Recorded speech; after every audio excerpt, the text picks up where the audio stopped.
Hello everyone, welcome to my channel Tech Talk and Tips. आज की video में मैं लेके आया हूँ आपके लिए एक्सेल का एक important function, how to calculate working days in Excel.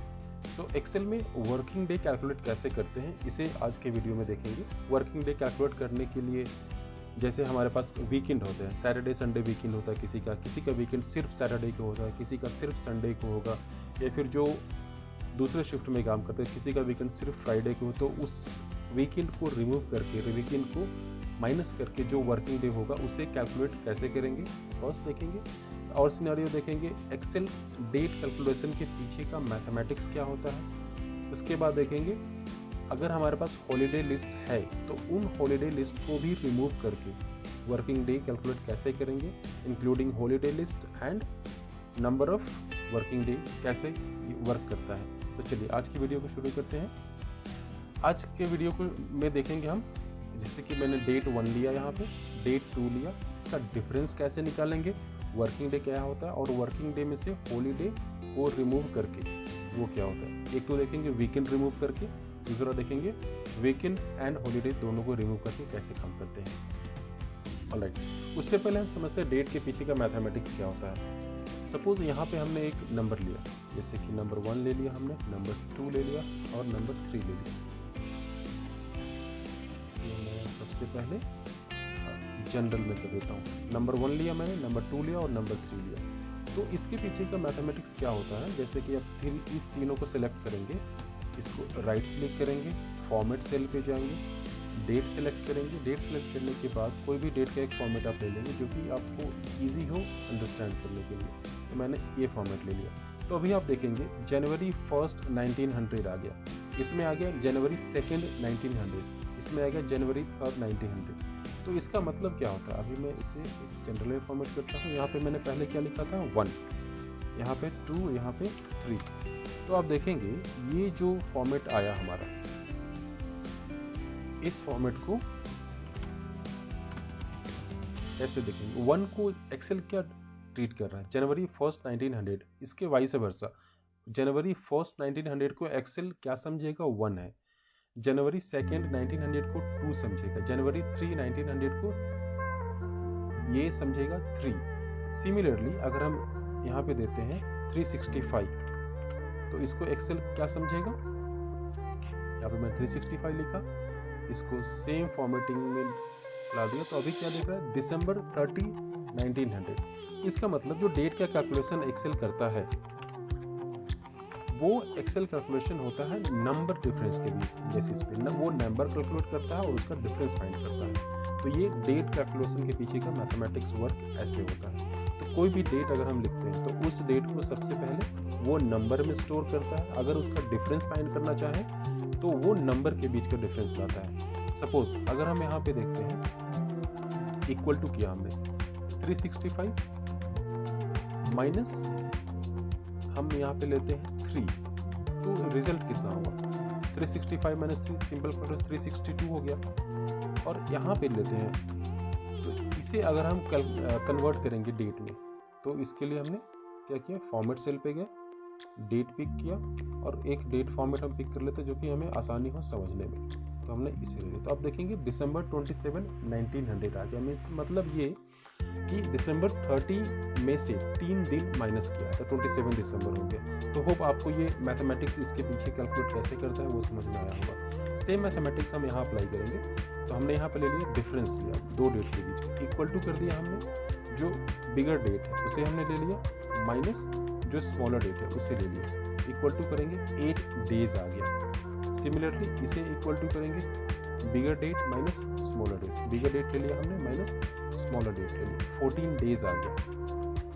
Alright, next हम देखेंगे वर्किंग डेज कैलकुलेट कैसे करते हैं। तो एक्सेल में वर्किंग डेज कैलकुलेट करने के लिए क्या करना होगा हमें, हमारे पास एक फंक्शन है, इसे देखेंगे नेटवर्क डेज इक्वल टू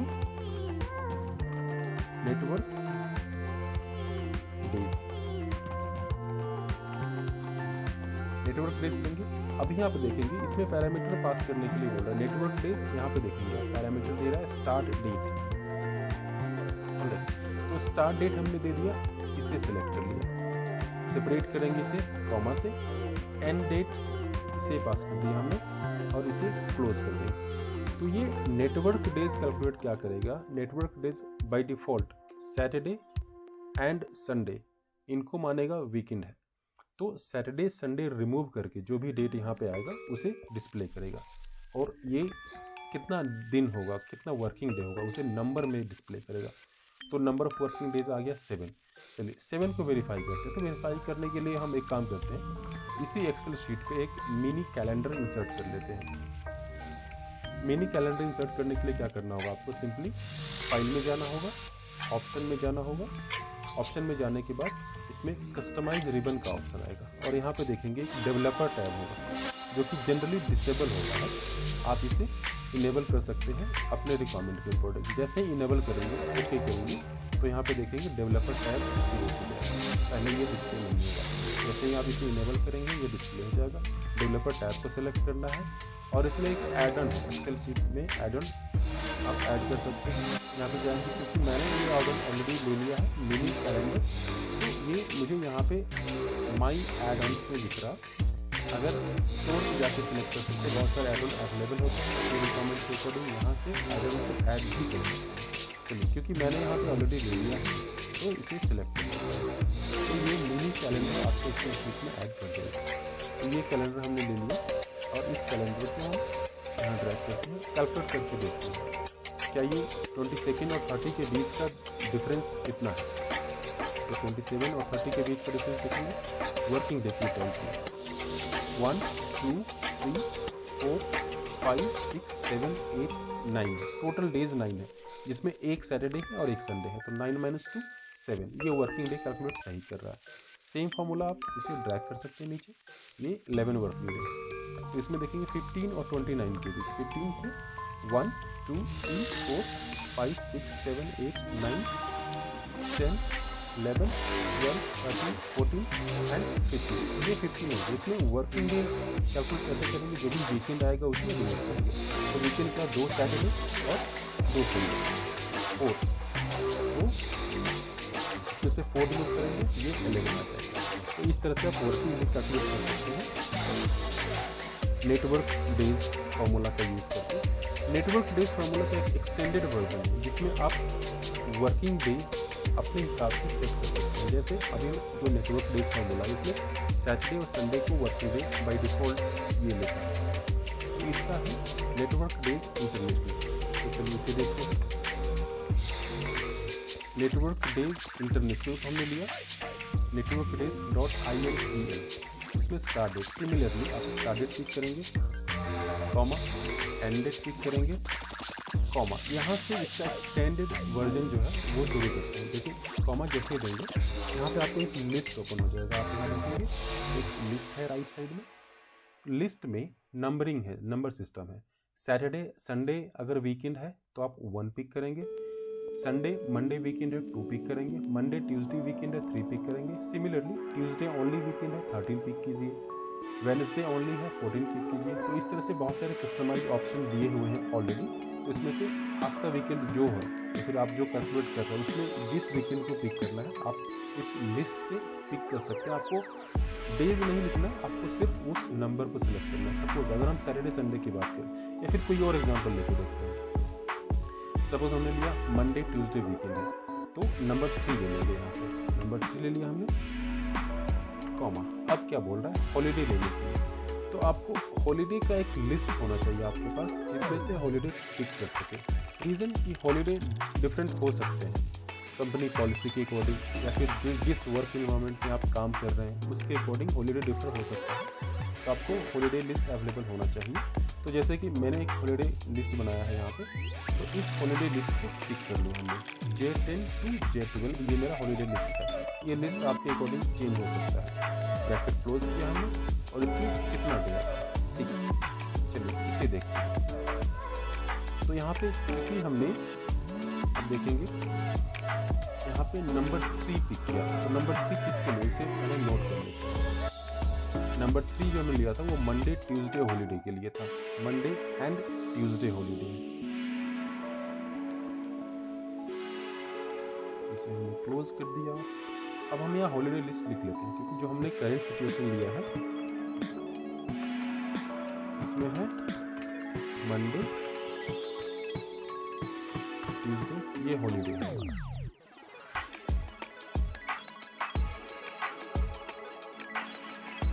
तो मंडे ट्यूसडे लिया हमने। अब इसमें कैलकुलेट करते हैं कि इस दो दिनों के बीच में मंडे ट्यूसडे को हटाना है और इन हॉलीडे को हटाना है। 22 और 30 के बीच देखते हैं। 22 और 30 के बीच में हमारा नंबर ऑफ वर्किंग डे कितना था? 22 से 30 के बीच में। तो 1 2 3 4 5 6 7 8 9 टोटल नंबर ऑफ डेज होगा 9। टोटल डेज हो गए 9। इसमें से मंडे ट्यूसडे को रिमूव करना है। तो इसमें से मंडे ट्यूसडे कितने मंडे हैं और कितने ट्यूसडे हैं? तो 22 और 30 के बीच में कितने मंडे ट्यूसडे होंगे हमारे पास? एक मंडे और एक ट्यूसडे होगा। तो ये आ गया 2। अब इसमें हॉलीडे में से 27 29 यहाँ पे हम एक माइनस करेंगे।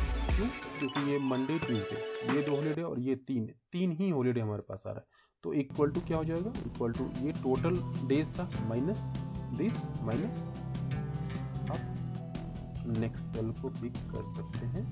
तो ये आपका टोटल वर्किंग डे आ गया 6 इस दो डेट के बीच का। एक और कैलकुलेट करके देखते हैं।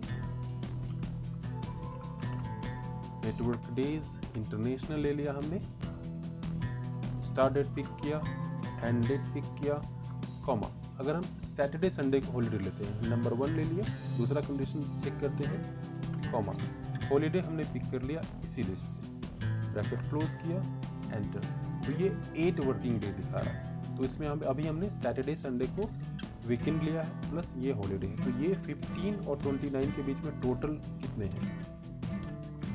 चल इसे हम यहाँ देखते हैं। यहाँ पे हमने ले लिया total days, weekends and holidays. Total days कितने हो रहे हैं? 15 और 29 के बीच में 1 2 3 4 5 6 7 8 9 10 11 12 13 14 15। टोटल डेज हो गए हमारे 15।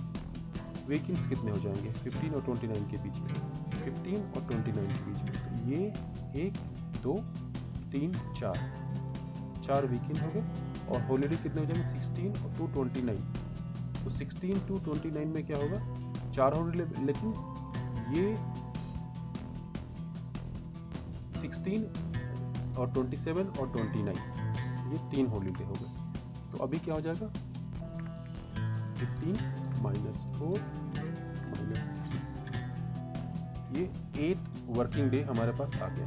तो इस तरह से आप वर्किंग डे कैलकुलेट कर सकते हैं। अगर आपके पास हॉलीडे लिस्ट हो और आपके पास वीकेंड हो कि कौन सा दिन आपका वीकेंड होगा, तो हॉलीडे लिस्ट कैलकुलेट कर सकते हैं। डेट फंक्शन के ऊपर मैंने एक और वीडियो बनाया हुआ है, उस वीडियो का लिंक मैं डिस्क्रिप्शन बॉक्स में दे दूंगा, आप वहां से उस वीडियो को देख सकते हैं। अगर ये वीडियो आपको अच्छा लगे प्लीज़ वीडियो को लाइक करें, चैनल को सब्सक्राइब करें। Thank you so much. मिलते हैं अगले वीडियो में।